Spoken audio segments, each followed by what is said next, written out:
जय हिंद दोस्तों।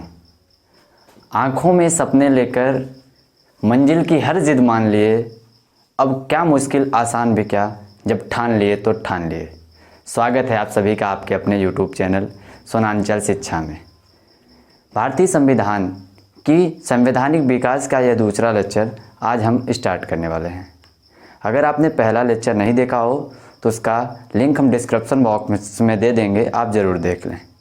ठीक है, तो पहले लेक्चर में हमने देखा कि भारत के संवैधानिक विकास की जो रूपरेखा थी वो सन 1600 ईस्वी के चार्टर एक्ट से शुरुआत हुई है। ठीक है, उसके साथ ही साथ हमने रेगुलेटिंग एक्ट के बारे में जाना। रेगुलेटिंग एक्ट के साथ ही साथ हम 1813 के चार्टर एक्ट, 1833 के चार्टर एक्ट और 1853 के चार्टर एक्ट के बारे में सभी जानकारियां हमने दे दी हैं पहले लेक्चर में। ठीक है, तो ये दूसरा लेक्चर हमारा जो स्टार्ट होता है वो स्टार्ट होता है सन 1857 के प्रथम स्वतंत्रता संग्राम के बाद। सन 1857 के प्रथम स्वतंत्रता संग्राम के बाद यह देखा गया कि अब कंपनी भारत में शासन करने के योग्य नहीं रह गई। अंग्रेजी सरकार ने यह नोटिस किया कि अब कंपनी के माध्यम से भारत में अधिक समय तक शासन नहीं किया जा सकता। इसके लिए कंपनी ने क्या किया? कंपनी ने एक एक्ट पारित करके भारत में सत्ता परिवर्तन कर दिया। तो सबसे महत्वपूर्ण एक्ट जो सन 1858 का भारत शासन अधिनियम के नाम से जाना जाता है उसके बारे में हम लोग आज चर्चा करने जाते हैं। ठीक है, तो चलिए स्टार्ट करते हैं हम लोग।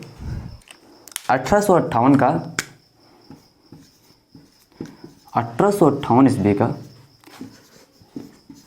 भारत शासन अधिनियम।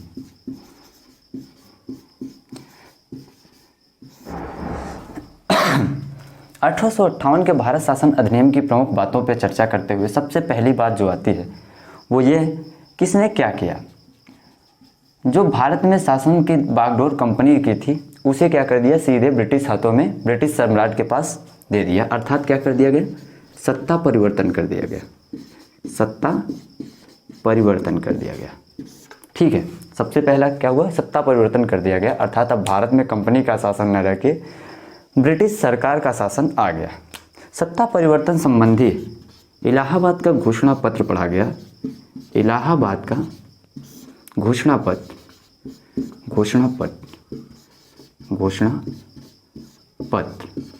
पढ़ा गया कब, 1 नवंबर 1858 ईस्वी। किसके द्वारा पढ़ा गया, लॉर्ड कैनिंग के द्वारा। ठीक है, सबसे महत्वपूर्ण बात ये कि अब क्या हुआ, 1857 के जो अधिनियम था भारत शासन अधिनियम, उसके द्वारा क्या हुआ, सबसे पहले क्या हुआ, सत्ता का परिवर्तन कर दिया गया। दूसरी बात जो आती है वो भारत शासन अधिनियम की दूसरी बात यह थी कि इसने अब भारत के गवर्नर जनरल का जो नाम था, गवर्नर जनरल से क्या कर दिया, वायसराय कर दिया। ठीक है, वायसराय कर दिया। भारत के पहले वायसराय कौन बनाए गए, लॉर्ड कैनिंग बनाए गए। लॉर्ड कैनिंग ही भारत के अंतिम गवर्नर जनरल भी थे। ठीक है, अंतिम गवर्नर जनरल भी थे। ठीक है, भारत शासन अधिनियम की जो तीसरी सबसे प्रमुख बात थी वह यह थी कि इसने सदियों से चली आ रही व्यवस्था का क्या कर दिया, अंत कर दिया। अर्थात इसने बोर्ड ऑफ डायरेक्टर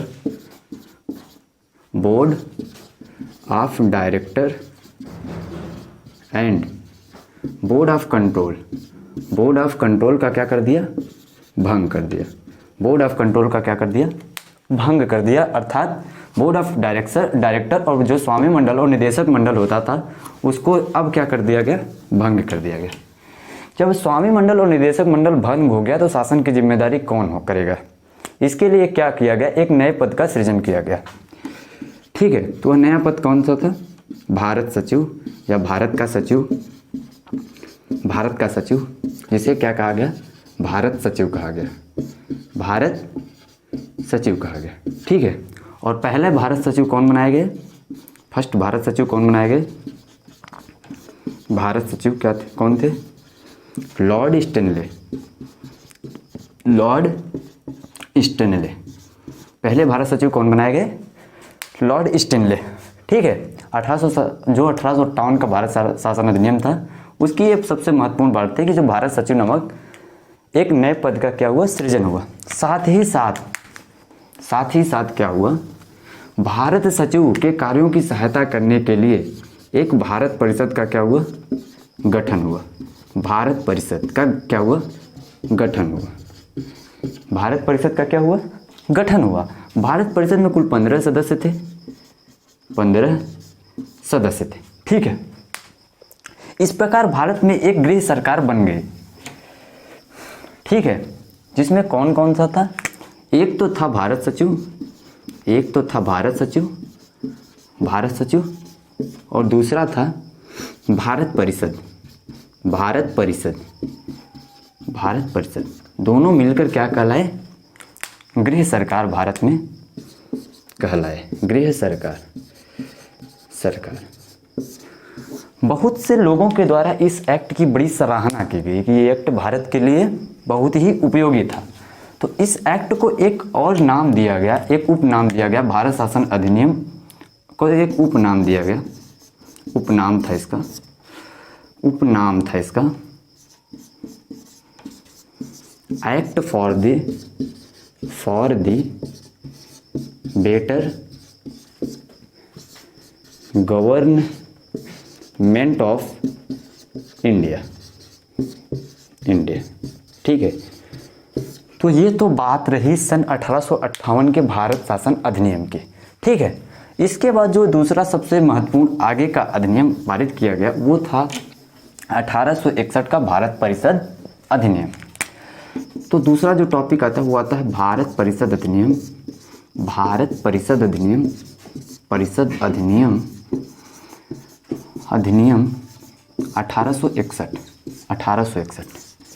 भारत परिषद अधिनियम 1861 की मुख्य बातों पर चर्चा करते हैं तो सबसे पहली मुख्य बात ये थी कि इसने वायसराय को क्या किया? वायसराय को क्या किया? अध्यादेश जारी करने का अधिकार दिया। अध्यादेश जारी करने का अधिकार दिया। ठीक है, उस टाइम वायसराय कौन था? लॉर्ड कैनिंग जी थे उस टाइम वायसराय। ठीक है, अब लॉर्ड कैनिंग जी के बारे में कुछ बातें हम जान लेते हैं क्योंकि बहुत ही अच्छे वायसराय थे भारत के वो। तो लॉर्ड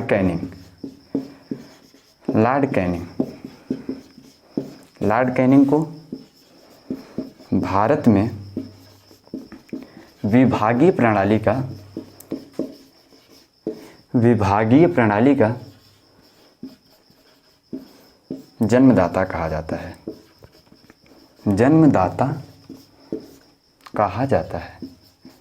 कहा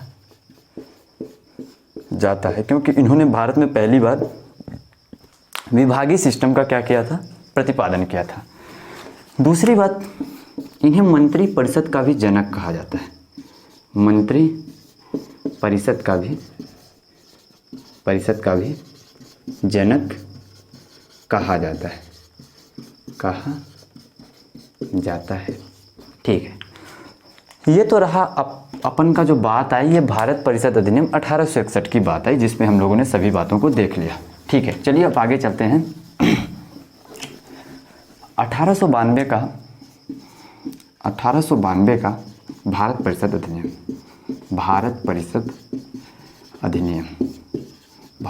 अधिनियम 1892 जो आता है, इसकी सबसे प्रमुख बात ये थी कि इसने भारत में संसदीय प्रणाली के क्या की थी? शुरुआत की थी। इसने पहली बार भारत में संसदीय प्रणाली की शुरुआत की थी।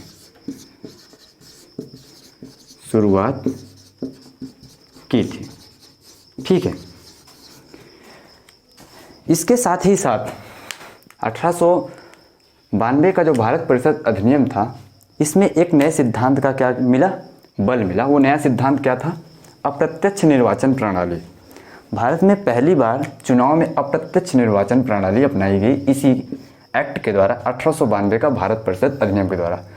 चुनाव में अप्रत्यक्ष निर्वाचन प्रणाली, अप्रत्यक्ष निर्वाचन प्रणाली, निर्वाचन प्रणाली इसी की देन है 1862 के भारत परिषद अधिनियम की।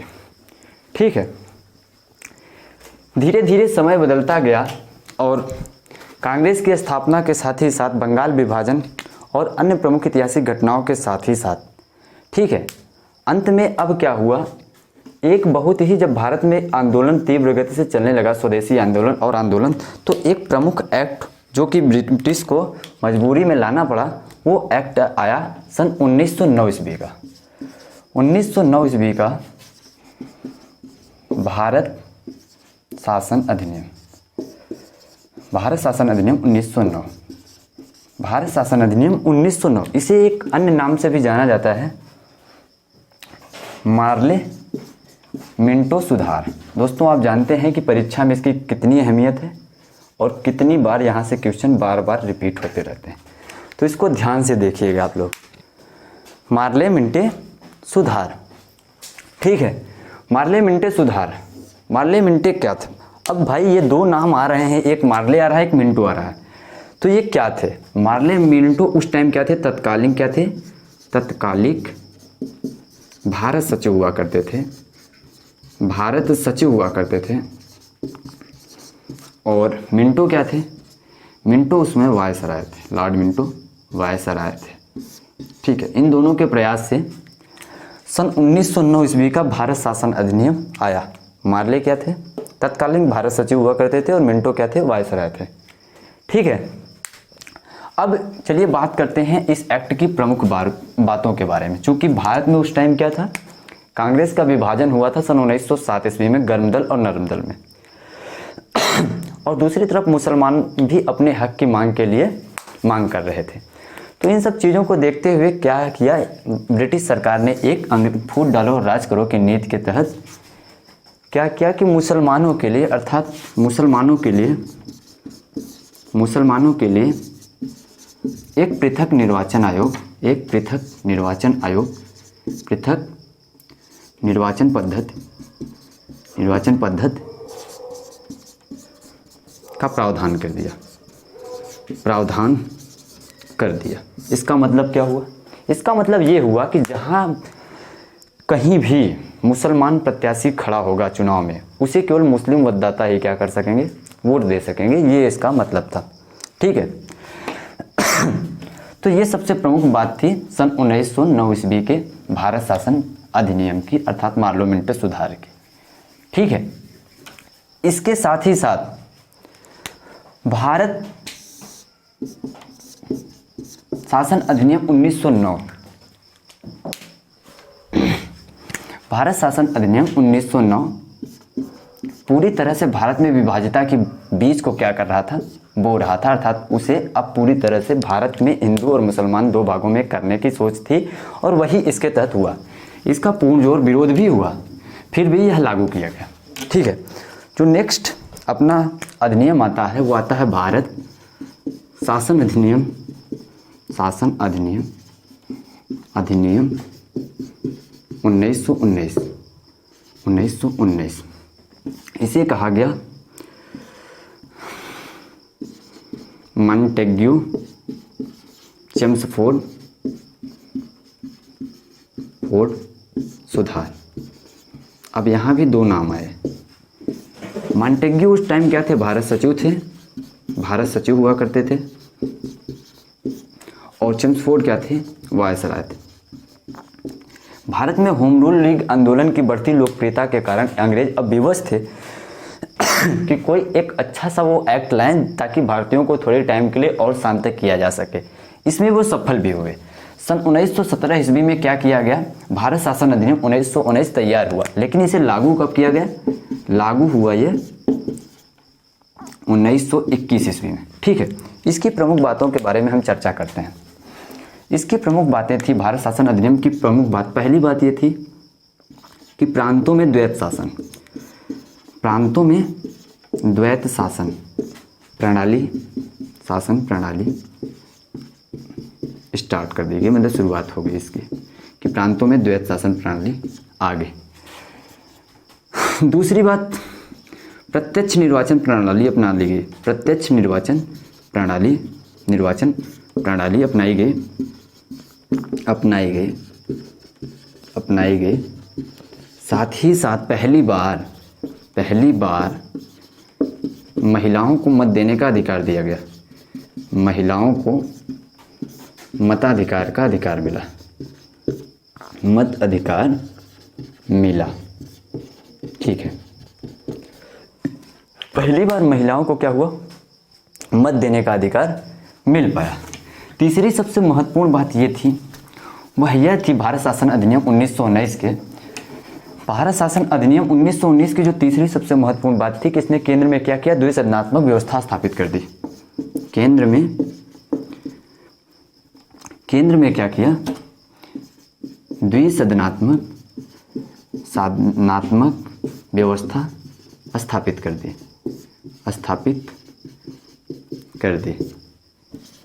दी। ठीक है, पहला क्या होता था, निम्न सदन, जिसे आज भी हम लोग क्या कहते हैं, विधान सदन या निम्न सदन, जिसे आज भी हम लोग क्या कहते हैं, लोकसभा के नाम से जानते हैं। उस टाइम इनकी सदस्य संख्या 60 थी और इनका 3 वर्ष का क्या होता था, कार्यकाल होता था। ठीक है, दूसरा उच्च सदन या भारत परिषद, राज्य परिषद, इनकी सदस्य संख्या 60 थी और जो विधान सदन से इनकी 144 हुआ करती थी। इनका 5 वर्ष का कार्यकाल था, लेकिन राज्यसभा क्या होती थी, राज्यसभा की तरह तब भी कभी भी भंग नहीं होती थी, अस्थायी सदन थी, उच्च सदन था ये। ठीक है, इसके साथ ही साथ सबसे प्रमुख कार्य ये था कि केंद्र और राज्यों के बीच कार्यों का क्या कर दिया गया, बंटवारा कर दिया गया। केंद्र और राज्यों के बीच कार्यों का क्या कर दिया गया, विधायी शक्तियों का क्या कर दिया गया, बंटवारा कर दिया गया। साथ ही साथ इसमें केंद्र के कार्यों को 2 भागों में बांट दिया गया। केंद्र की जो जिम्मेदारी थी कार्यों को, उसको क्या कर दिया गया, 2 भागों में बांट दिया गया।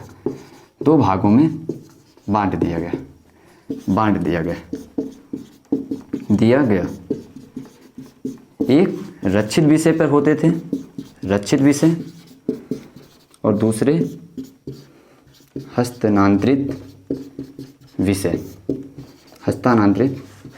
इन बातों पे हम डीपली में नहीं जाते, फिर भी हम आपको बता देते हैं कि रक्षित विषय कैसे होते थे। रक्षित विषय ऐसे होते थे जिनमें वायसराय जो होता था वो भारत सचिव के माध्यम से ब्रिटिश सम्राट के प्रति उत्तरदायी होता था, जबकि हस्तांतरित विषय ऐसे विषय होते थे जिनमें वायसराय अपनी मंत्रिपरिषद के माध्यम से क्या होता था, निम्न सदन अर्थात विधानसभा के प्रति क्या होता था, उत्तरदायी होता था। ठीक है, बजट पेश करने का अधिकार जैसे आज लोकसभा को है, उस टाइम विधानसभा को हुआ करता था।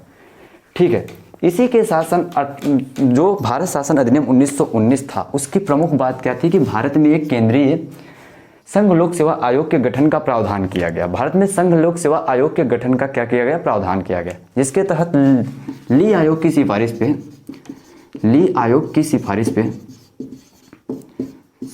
पे 1926 ईस्वी में यूपीएससी, जिसे आप लोग यूनियन पब्लिक सर्विस कमीशन के नाम से जानते हैं, उसका क्या हुआ, गठन हुआ। ठीक है, तीसरी सबसे महत्व, और इसके बाद जो नेक्स्ट बात आती है उसमें यह था कि साइमन कमीशन का जो प्रावधान था, साइमन कमीशन एक रिपोर्ट थी, साइमन कमीशन, उसका प्रावधान भी किसमें था, भारत शासन अधिनियम 1919 में ही था। बात अगर करें हम लोग साइमन कमीशन की, तो साइमन कमीशन 7 सदस्यों की एक टीम थी जो कि क्या की थी, भारत में कार्यों की जांच के लिए बनाई गई थी। ठीक है, तो साइमन कमीशन में 7 सदस्य थे जो सभी तरह से अंग्रेज थे। सन 1927 में साइमन कमीशन भारत आने के लिए गठित होता है, जो कि 3 फरवरी सन 1928 ईस्वी को भारत में आता है, जिसका पूर्ण दौर विरोध होता है, जिसके चलते अपना लाला लाजपत राय की मृत्यु भी हो जाती है। ठीक है, तो साइमन कमीशन की रिपोर्ट क्या कहती है कि साइमन कमीशन की अगर हम रिपोर्ट की बात करें, मुख्य बातों पर बात करें साइमन कमीशन की रिपोर्ट की, तो साइमन कमीशन की रिपोर्ट मुख्यतः 2 बातों पे, मुख्य उनमें दो बातें थी। सबसे अच्छी बात, दो बात ये थी कि उसने क्या किया था, भारत में एक संघीय व्यवस्था, एक संघीय व्यवस्था मतलब भारत में एक लोकतांत्रिक व्यवस्था स्थापना करने की अपील की थी, सुझाव दिया था। दूसरी बात इसने क्या किया था कि भारत को एक संवैधानिक मतलब एक संविधान बनाने का सुझाव दिया कि भारत में अब एक संविधान बना देना चाहिए। संविधान बनाने के लिए जब अंग्रेजों ने भारतीयों से कहा कि आप अपना संविधान खुद बनाइए, तो उसमें कांग्रेस के सभी अधिवेशनों की सहायता से, ठीक है, एक नेहरू कमेटी का क्या हुआ, गठन हुआ। नेहरू कमेटी बनी जिसके अध्यक्ष कौन थे, मोतीलाल नेहरू जी थे, जिन्होंने क्या किया, नेहरू कमेटी के तहत भारत में एक संविधान की रचना की। ठीक है, लेकिन ये सभी चीज़ें अस्वीकार कर दी गई, लोगों के द्वारा मान्यता नहीं मिल पाई। ठीक है, नेहरू कमेटी के बाद मोहम्मद अली जिन्ना ने भी अपनी 14 सूत्री मांग रखी। अगर दूसरी तरफ बात करें तो अंग्रेजों और भारतीयों के बीच क्या हो रहा था कि आमना सामना बढ़ता जा रहा था। दूसरी तरफ महात्मा गांधी ने क्या किया, सविनय अवज्ञा आंदोलन स्टार्ट कर दिया उसी टाइम पे।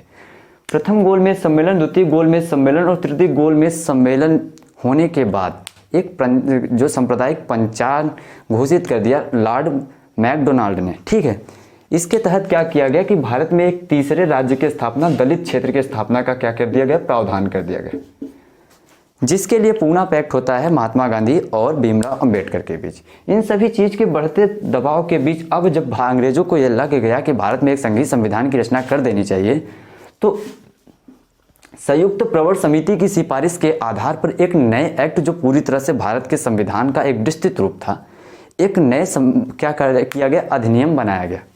ठीक है, तो अब हम लोग चर्चा करने वाले हैं सन 1935 ईस्वी का, भारत शासन अधिनियम।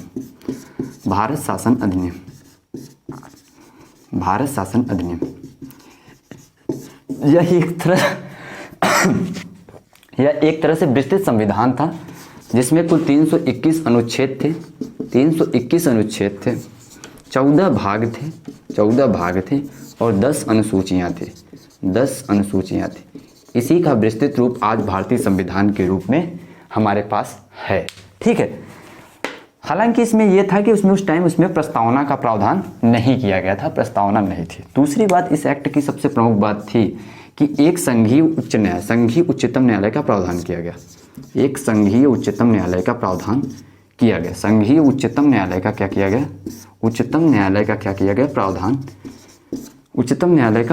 किया गया, जिसके तहत क्या होता है, जिसके तहत होता क्या है कि 10 अक्टूबर 1937 ईस्वी को दिल्ली में एक उच्चतम न्यायालय की क्या होती है, स्थापना होती है। दिल्ली में एक उच्चतम न्यायालय की स्थापना हो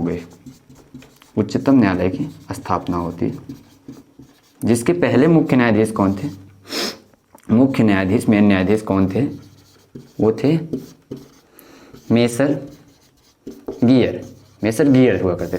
ठीक है, अगर उच्चतम न्यायालय के पहले भारतीय न्यायाधीश के बारे में अगर हम लोग बात करें तो वो शाह मोहम्मद सुलेमान थे। ठीक है, ये पहले भारतीय न्यायाधीश थे उच्चतम न्यायालय में, न्यायाधीश थे। ठीक है, तो ये रहा सन 1935 ईस्वी का भारत शासन अधिनियम, जिसकी प्रमुख बातें हमने बताई।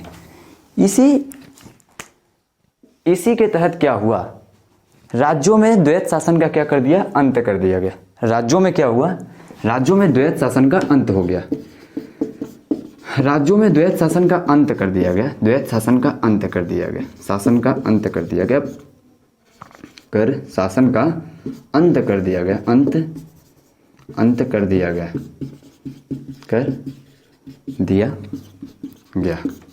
ठीक है, परंतु 11 प्रांतों में से 6 प्रांतों में क्या कर दी गई, द्विसदनात्मक व्यवस्था को बरकरार रखा गया, जिसके तहत बिहार, बंगाल, मद्रास और मुंबई, यूपी और असम थे। ठीक है, अब क्या हुआ, इसके साथ ही साथ जो 1858 में भारत परिषद का गठन हुआ था, भारत मतलब भारत सचिव की सहायता करने के लिए जो भारत परिषद का गठन हुआ था, भारत परिषद को भंग कर दिया गया। भारत परिषद को भंग कर दिया गया। भारत परिषद को क्या किया? भंग कर दिया गया। भारत परिषद अब पूरी तरह से समाप्त होकर दी गई। ठीक है। सन 1935 के भारत शासन अधिनियम के तहत ही भारत में सन 1937 में पहली बार मतदान कराया गया, चुनाव कराया गया, जिसमें क्या हुआ, 11 प्रांतों में से 5 प्रांतों में क्या हुआ, कांग्रेस पूर्ण बहुमत के साथ सरकार बनाई और 3 प्रांतों में उसने क्या किया, पूरी तरह से विपक्षी दल के रूप में मिलकर सरकार बनाई। ठीक है। इसी के तहत जब अब चुनाव के बाद जब दूसरी विश्व युद्ध शुरुआत हो गई, तो दूसरी विश्व युद्ध में बिना भारतीयों की इजाज़त के क्या हुआ कि अंग्रेजों ने भारतीयों की एंट्री करा दी। ठीक है। इससे नाराज़ होकर कांग्रेस ने क्या किया, अपने सभी 8 राज्यों में प्रांतों में क्या कर दिया, अपने मंत्रिमंडल से इस्तीफा दे दिया। जिसके तहत सबसे महत्वपूर्ण क्वेश्चन ये था कि 22 अक्टूबर सन 1939 ईस्वी को मुस्लिम लीग ने क्या किया, मुस्लिम लीग ने मुक्ति दिवस के रूप में मनाया। मुस्लिम लीग ने क्या किया, 22 अक्टूबर को मुक्ति दिवस के रूप में मनाया। ठीक है। तो ये था सन 1935 ईस्वी का भारत शासन अधिनियम, जिसकी प्रमुख बातें हमने आपको बताई। अब इसके बाद सन 1940 ईस्वी का अगस्त प्रस्ताव आता है। सन 1940 ईस्वी में अगस्त प्रस्ताव ये था, सन 1940 ईस्वी में अगस्त प्रस्ताव आता है। अगस्त प्रस्ताव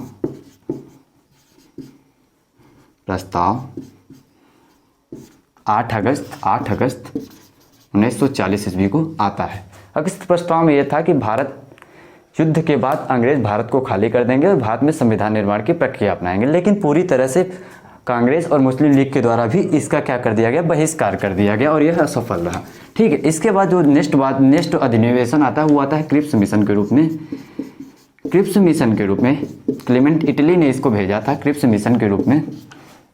क्रिप्स मिशन सन 1942 ईस्वी में क्या होता है, भारत में आता है। इसके क्रिप्स मिशन का प्रमुख तथ्य ये था, उसमें जो प्रमुख बात थी वो यह थी, किसने कहा था कि क्रिप्स मिशन के तहत प्रमुख बात यह थी कि उसने कहा कि भारत के जो राज्य हैं, देसी रियासतें हैं, वो चाहे तो भारत के संविधान को माने या स्वतंत्रता पूर्वक अपने नए संविधान की क्या कर दें, रचना कर दें। ठीक है। तो इस तरह से यह भी भारत को क्या कर रहा था, पूरी तरह से विभाजित कर रहा था। तो ये बात भी क्या की गई, सभी के लोगों के द्वारा क्या की गई, बहुत विरोध हुआ इसका। इसके बाद इसे शीघ्र ही वापस ले लिया गया। नेक्स्ट की अगर हम बात करें तो वो आता है वेवेल योजना, जो कि 1945 ईस्वी में 4 जून 1945 को आती है। वेवेल योजना की प्रमुख बात यह थी कि इसने भारत में एक संघीय राज्य स्थापित होने की बात कही थी, और दूसरी बात युद्धोपरांत भारत में संविधान निर्माण की बात कही थी। संवैधानिक गतिविधियों आगे बढ़ाने की क्या कही, बात कही इसमें। ये थी वेवेल योजना। वेवेल योजना की सहमति के लिए सभी दलों में एक सर्वदलीय बैठक होती है, जो कि 26 मई से लेकर 14 जुलाई तक चलती है। ठीक है। उसमें अध्यक्षता अबुल कलाम आज़ाद जी करते हैं, लेकिन पूरी तरह से वो भी असफल हो जाती है। इस तरह से जब अंग्रेजों के सभी क्रियाएं असफल हो गई, तो लास्ट में ठीक है, क्लीमेंट इटली ने, जो कि उस टाइम पीएम हुआ करते थे ब्रिटेन के पीएम हुआ करते थे, मई 1946 ईस्वी में ब्रिटेन के कॉमनवेल्थ सभा में यह प्रस्ताव रख दिया कि अब भारतीयों को क्या कर दिया जाएगा, आज़ाद कर दिया जाएगा। जिसके तहत क्या किया गया, कैबिनेट मिशन का क्या किया गया, गठन किया गया। एक कैबिनेट मिशन बनाई गई, कैबिनेट मिशन 1946। ठीक है। इसमें 3 सदस्यीय एक कमेटी थी,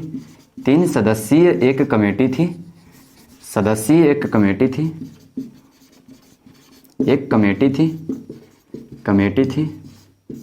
इसके अध्यक्ष कौन थे, अध्यक्ष पैथिक लॉरेंस थे। अध्यक्ष कौन थे, पैथिक लॉरेंस।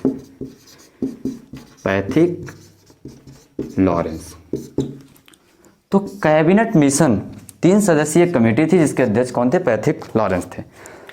तो कैबिनेट मिशन आने के बाद उसने कैबिनेट मिशन ने अपनी रिपोर्ट दी, जिसमें एक भारत के लिए एक संविधानिक क्या की गई, संविधान निर्माण करने के लिए एक संविधान सभा का प्रस्ताव रखा गया कि अब भारत में प्रत्यक्ष निर्वाचन प्रणाली द्वारा नहीं, प्रत्यक्ष निर्वाचन प्रणाली द्वारा नहीं हुआ था, उस टाइम भी मतदान नहीं हुआ था, और प्रत्यक्ष निर्वाचन प्रणाली द्वारा भारत में एक संविधान सभा की स्थापना की जाएगी जो आगे चलकर भारतीय संविधान की क्या करेगा, निर्माण करेगा।